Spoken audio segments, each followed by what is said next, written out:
നീ മാരിയപ്പൻ ആരാടി? അലറാതടി അലവലാതി അലുവക്കരുകൾ. നീ ഏതാടി പറയടി. ഞാനിതിപ്പോ എവിടെയാ? ഓ, ഡോക്ടറുടെ വീട്. നീ മനഃശാസ്ത്രജ്ഞന്റെ പെങ്ങള്, നാർക്കോട്ടിക് വീരന്റെ ഭാര്യയാകാൻ പോകുന്നവൾ. ശകുനപ്പഴയാ നീ. നിന്റെ മോതിരം മാറലിന്റെ അന്നാ ഞങ്ങളുടെ 20 കോടി രൂപ വെള്ളത്തിലായത്. മാരിയപ്പൻ രക്ഷപ്പെട്ടത് വന്നാ. എന്താ എന്താ? ആ, എല്ലാവരും ഉണ്ടല്ലോ. സുഖമാണോ ഡോക്ടറെ? തള്ളയ്ക്കും മോൾക്കും എന്നെ ചിലപ്പോ പരിചയം കാണില്ല. ഞാൻ കറന്റ് ഭാർഗവൻ. തൽക്കാലം സ്വല്പം മോശാവസ്ഥയിലാ. ഒരു ചെറിയ സൂക്കേട്. തള്ളയുടെ മോനാ സൂക്കേട് മാറ്റിത്തരാമെന്ന് പറഞ്ഞിട്ട് വാക്ക് പാലിച്ചില്ല. കുഴപ്പമില്ല, എനിക്കിപ്പോ ഇഷ്ടം പോലെ സമയമുണ്ട്. സൂക്കേട് മാറുന്നവരെ ഇവിടെ തന്നെ താമസിക്കാനാ എന്റെ പ്ലാൻ.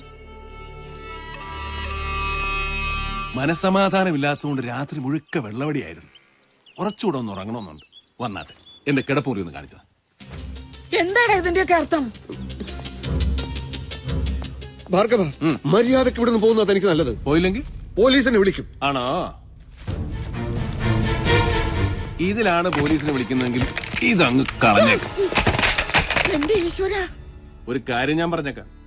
ഞാനിവിടെ ഉണ്ടെന്ന് പുറത്ത് ആരെങ്കിലും അറിഞ്ഞ 3 എണ്ണത്തിനും തട്ടി ഞാൻ കാട്ടിപ്പോവും. എന്നാ കൊല്ലടോ, ഇപ്പൊ തന്നെ കൊല്ലടോ. അങ്ങനെ നിർബന്ധിക്കാത്ത കുറച്ചുകൂടി സമയം താൻ ആദ്യം ചെയ്യേണ്ടത് എന്താണെന്ന് ഞാൻ പറഞ്ഞത്. എന്റെ പടമെടുത്ത് പത്രത്തിലിട്ടു. എന്നെ ഒരു കൊലപാതകയായി ചിത്രീകരിച്ചു. ഏതവളാണോ അത് എഴുതിയത് അവളോട് ചെന്ന് പറ, എഴുതിയതെല്ലാം തെറ്റായിരുന്നു തിരുത്തി എഴുതാൻ.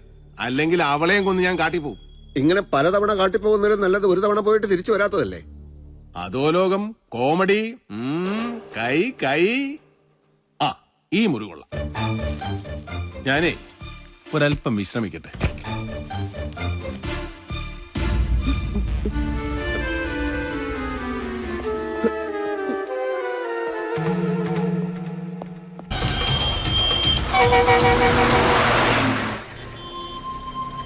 ഈ ബസ് കേരളത്തിന്റെ അതിർത്തി വിട്ടിട്ടിപ്പോ മണിക്കൂർ 4 ആയി.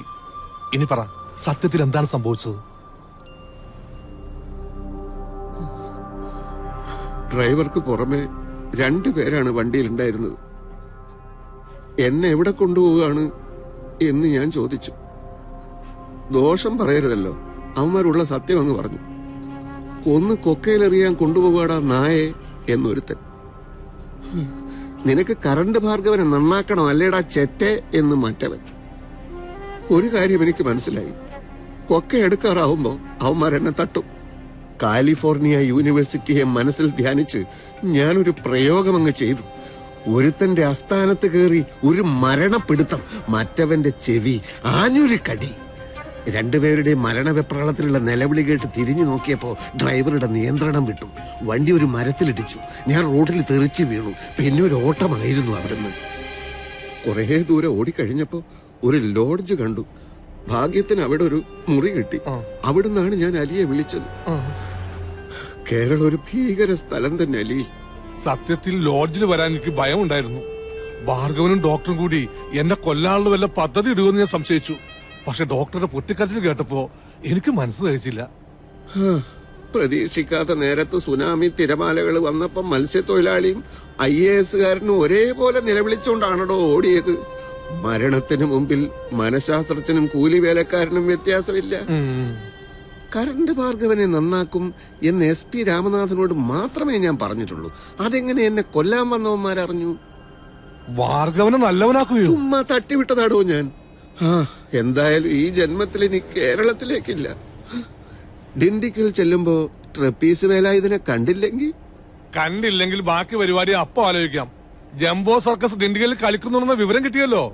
ജംബോ അവിടെ ഉണ്ടെങ്കിൽ വേലായുധേട്ടൻ അവിടെ ഉണ്ടാവും.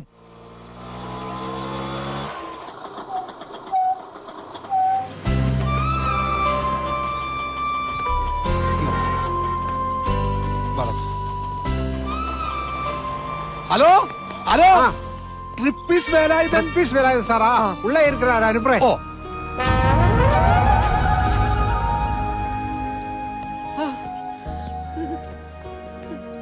വേലായുധേട്ടാ, ഇത് ഞാനാ അലി. എടാ മോനെ അലി, ഇതെങ്ങനെയാടാ നീ ഇവിടെ എത്തിപ്പെട്ടത്? അങ്ങനെ ഇരുന്നപ്പോ എനിക്ക് വേലായുധേട്ടനൊന്ന് കാണണമെന്ന് തോന്നി. വേറൊരു ചെറിയ കാര്യമുണ്ട്. നീ ഇപ്പോഴും ആ പൊങ്ങച്ചക്കാരൻ ഡോക്ടറുടെ കൂടെ തന്നെയാണോ ജോലി ചെയ്യുന്നത്?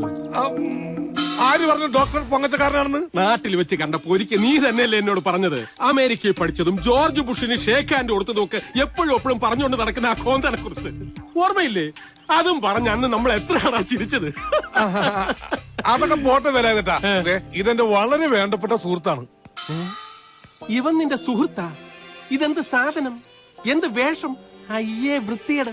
ആദ്യം ഇവനോട് പോയി മുടി വെട്ടിയിട്ട് വരാൻ പറ. അതെ, മൂപ്പര് തലയിൽ ഇത്രയും വലിപ്പത്തുള്ള 5-6 മുഴകളുണ്ട്. അത് കാണാതിരിക്കാനാ മുടി വളർത്തിക്കുന്നത്. അപ്പഴേ വേലായുധേട്ടാ, ഞാൻ പറഞ്ഞ വേലായുധേട്ടൻ തട്ടിക്കളയാലെന്ന് ഉറപ്പ് കൊടുത്തിട്ടാ ഇയാളെ ഞാൻ കൂട്ടിക്കൊണ്ട് വന്നത്. എന്തെങ്കിലും ഒരു ജോലി തരപ്പെടുത്തി കൊടുക്കണം.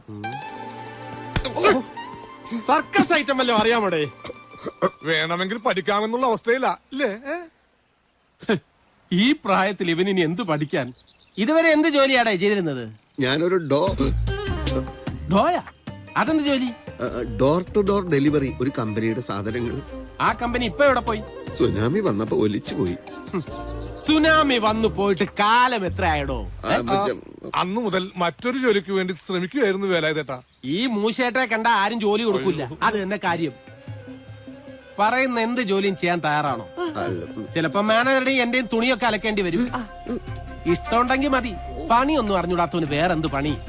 അല്ല, ഈ അസിസ്റ്റന്റ് മാനേജർ ഒഴിവെച്ചെന്നുണ്ടല്ലോ. വന്ന് കേറി അവിടെ അസിസ്റ്റന്റ് മാനേജർ ആവണം അല്ലേ? തുണി അലക്കാനും. തൽക്കാലം ഒളിച്ചു താമസിക്കല നമ്മുടെ ഉദ്ദേശം. മരണത്തിൽ നിന്ന് കഷ്ടിച്ച് രക്ഷപ്പെട്ട ഡോക്ടർ പെട്ടെന്ന് അതെല്ലാം മറന്നു. അല്ല, അത് ശരിയാ. അതിനേക്കാളും വലുതായിട്ട് ഇനി എന്ത് വരാം? എനിക്ക് ഇപ്പൊ തന്നെ മടങ്ങണം. ഭാര്യ മോന് പേടിക്കും. ക്ലിനിക്കിൽ വരുന്ന രോഗികളോട് എന്ത് പറയണം? എന്ത് പറയാ?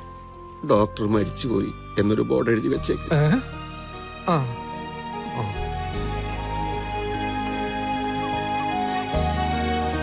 சர்க்கஸ் உங்கள் அனைவரையும் வண்ணமயமான அணிவகுப்புகளோடு வரவேற்கிறது.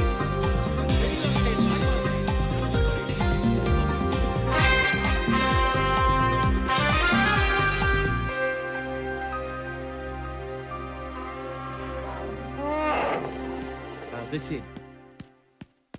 അകത്ത് കളി നടന്നുകൊണ്ടിരിക്കുമ്പോ അതിന്റെ ഇടയിലാണോ തന്റെ തീറ്റ?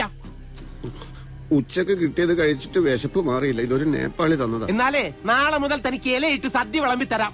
വന്ന് പെട്ടെന്ന് വേഷം മാറും. വേഷം മാറാനോ? എന്തിന്? തന്റെ ചോദ്യത്തിനൊന്നും ഉത്തരം പറയാൻ നേരമില്ല. മതി കഴിച്ചത്. അല്ല, വിശക്കുമ്പോ എന്തെങ്കിലും കഴിക്കണ്ടേ? ഇങ്ങോട്ട് വരാനാ പറഞ്ഞത്. ഒരു ഐറ്റം ചെയ്യണം. രാജേഷ് തിവാരി പനി പിടിച്ച് കിടപ്പില്ല.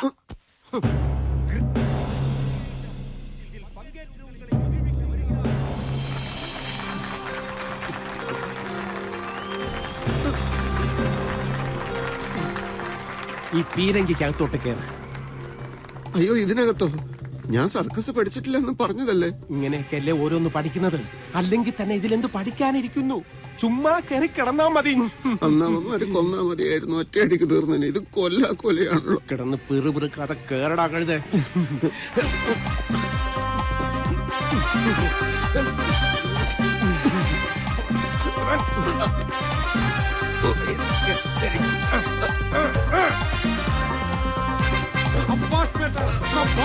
बहुत अच्छा भाई और बहनों, the great Indian पीरंगी jump.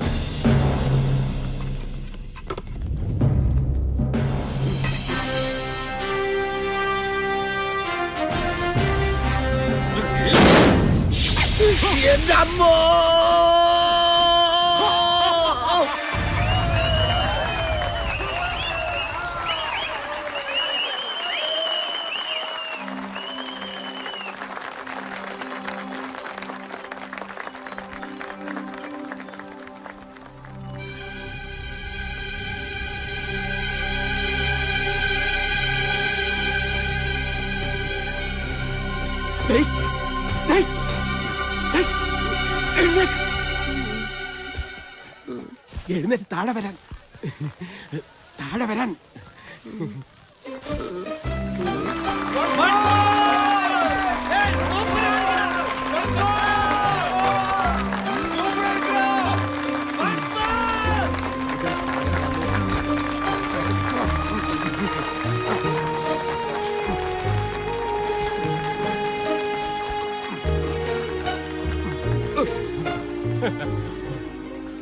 Qutub Minar വടകരയിലാണോ?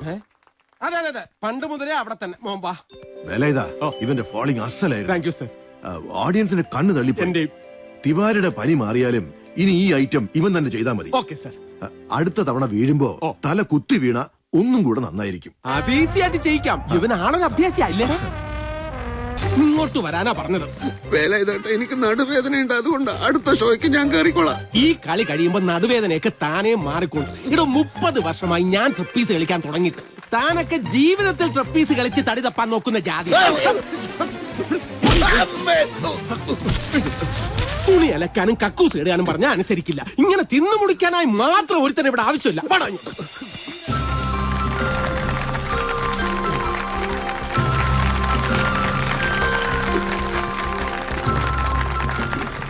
ഓഡിയൻസിനെ നോക്കി കൈവീശി കാണിക്കണ കഴുതേ.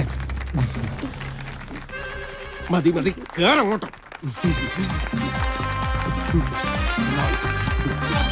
மீண்டும் மீண்டும் பார்க்க தூண்டும் உங்கள் நெஞ்சை விட்டு மாறாத இந்த பீரங்கி ஐட்டம் ஜம்போ ரஷ்யன் சர்க்கஸின்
എന്റെ അന്ത്യം ഇവിടെ വെച്ച് തന്നെയാവാം.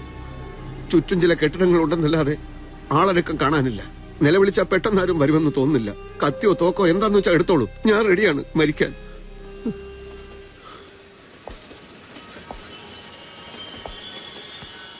എന്താ കൊല്ലുന്നില്ലേ? ഞാൻ ആരെയും കൊല്ലാനൊന്നും വന്നതല്ല. ഞാൻ കാരണം ഡോക്ടർക്ക് യാതനകളെ ഉണ്ടായിട്ടുള്ളൂ എന്നറിയാം. മാപ്പ് ചോദിക്കാൻ പോലും അർഹതയില്ല എനിക്ക്. ഞാൻ ചികിത്സ തേടി വന്നതല്ല. ഇനി ഒരിക്കലും അതിന് ഞാൻ ഡോക്ടർ പുറകെ വരില്ല. ആത്മവിശ്വാസം നഷ്ടപ്പെട്ട ഞാൻ കാട്ടിലേക്ക് തന്നെ മടങ്ങാം.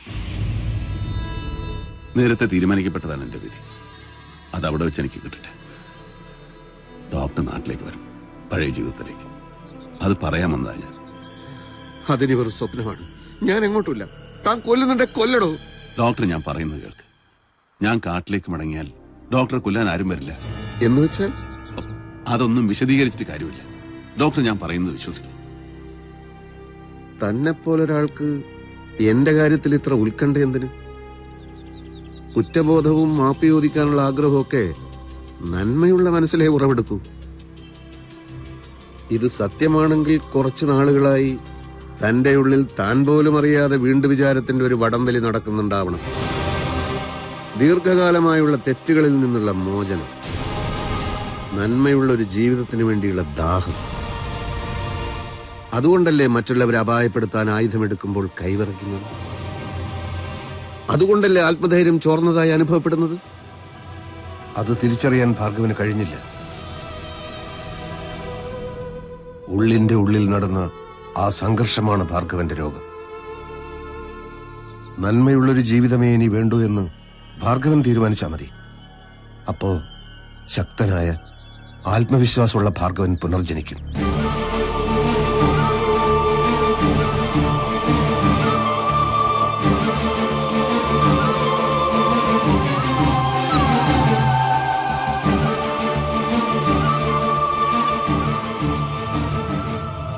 ശരിയാണ് ഡോക്ടർ, അത് തന്നെയാണ് എന്റെ പ്രശ്നം.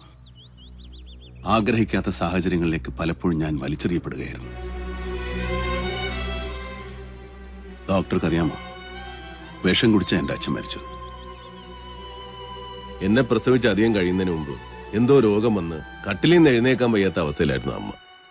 എനിക്ക് ഓർമ്മ വെച്ചപ്പോ അമ്മയെ ചികിത്സിച്ച് അച്ഛൻ മുടിഞ്ഞിരുന്നു. കഞ്ഞി വെക്കുന്നത് അച്ഛൻ, അത് കോരിത്തരുന്നത് അച്ഛൻ, സ്കൂളിൽ കൊണ്ടാക്കുന്നത് അച്ഛൻ.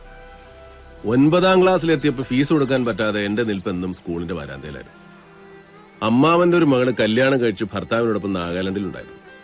ഒരിക്കൽ നാട്ടിൽ വന്നപ്പോ ഞങ്ങളുടെ കൂടെ വിട്ട ഇവനെ ഞങ്ങളെ നന്നായി പഠിപ്പിച്ചോളാന്ന് പറഞ്ഞു. ഒരേ ഒരു മകനല്ലേ, എവിടെയെങ്കിലും പോയി രക്ഷപ്പെട്ടോട്ടെ എന്ന് കരുതി എന്നെ അവരോടൊപ്പം അച്ഛൻ വിട്ടു. അവിടെ നിന്നാണ് എന്റെ ദുരന്തം തുടങ്ങുന്നത്. എന്നെ അവർ സ്കൂളിൽ അയച്ചതേ ഇല്ല. ഭാര്യയും ഭർത്താവും ജോലിക്ക് പോകുമ്പോൾ 3 വയസ്സുള്ള 2 കുട്ടികളെ ഞാൻ നോക്കണം. പിന്നെ അടുക്കള പണിയും ഞാൻ തന്നെയാണ്. അന്ന് ഞാൻ കരയാത്ത ദിവസങ്ങളില്ല. മിക്ക ദിവസം അവരെന്നെ അടിക്കും. തീക്കുള്ളി എന്റെ ദേഹത്ത് വലിച്ചെറിഞ്ഞിട്ടുണ്ട്. ഇതിനിടയ്ക്ക് അമ്മ മരിച്ച വിവരത്തിന് കമ്പി വന്നിട്ട് അവരെന്നെ അറിയിച്ചില്ല. നാട്ടിൽ പോയി ഞാൻ ഒരിക്കലും തിരിച്ചു വരില്ലെന്ന് അവർക്ക് ഉറപ്പായിരുന്നു. സഹിക്ക വയ്യാതായപ്പോ ഒളിച്ചോടി. ആ യാത്ര അവസാനിച്ചത് ജയിലിൽ. അച്ഛൻ എന്നെ തിരക്ക് നാഗാലാൻഡിൽ പോയിരുന്നെന്ന് പിന്നീടാണ് അറിഞ്ഞത്. ആ കുരുത്തം കെട്ടവൻ എവിടെയോ പോയി തുലഞ്ഞു കാണുമെന്ന് അച്ഛനോട് അവർ പറഞ്ഞു.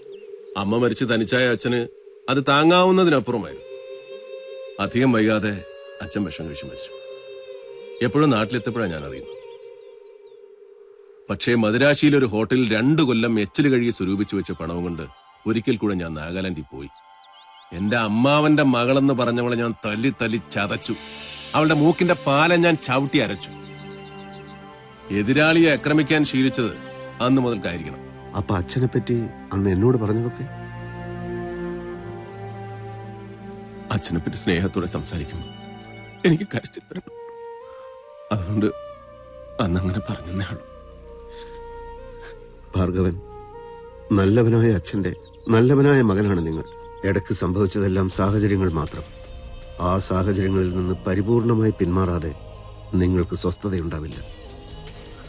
അതെ ഡോക്ടർ, അതുതന്നെയാണ് ഞാൻ ആലോചിക്കുന്നത്. പക്ഷേ ഞാൻ അകപ്പെട്ടിരിക്കുന്നത് വല്ലാത്തൊരു കെണിയിലാണ് ഡോക്ടർ. എന്ത് കെണിയായാലും നമ്മുടെ ജീവിതത്തിന്റെ തീരുമാനങ്ങൾ എടുക്കാൻ മറ്റാരെയും അനുവദിച്ചുകൂടാ. ഭാർഗവൻ അത് കഴിയണം. വേറെ പോംവഴികളില്ല.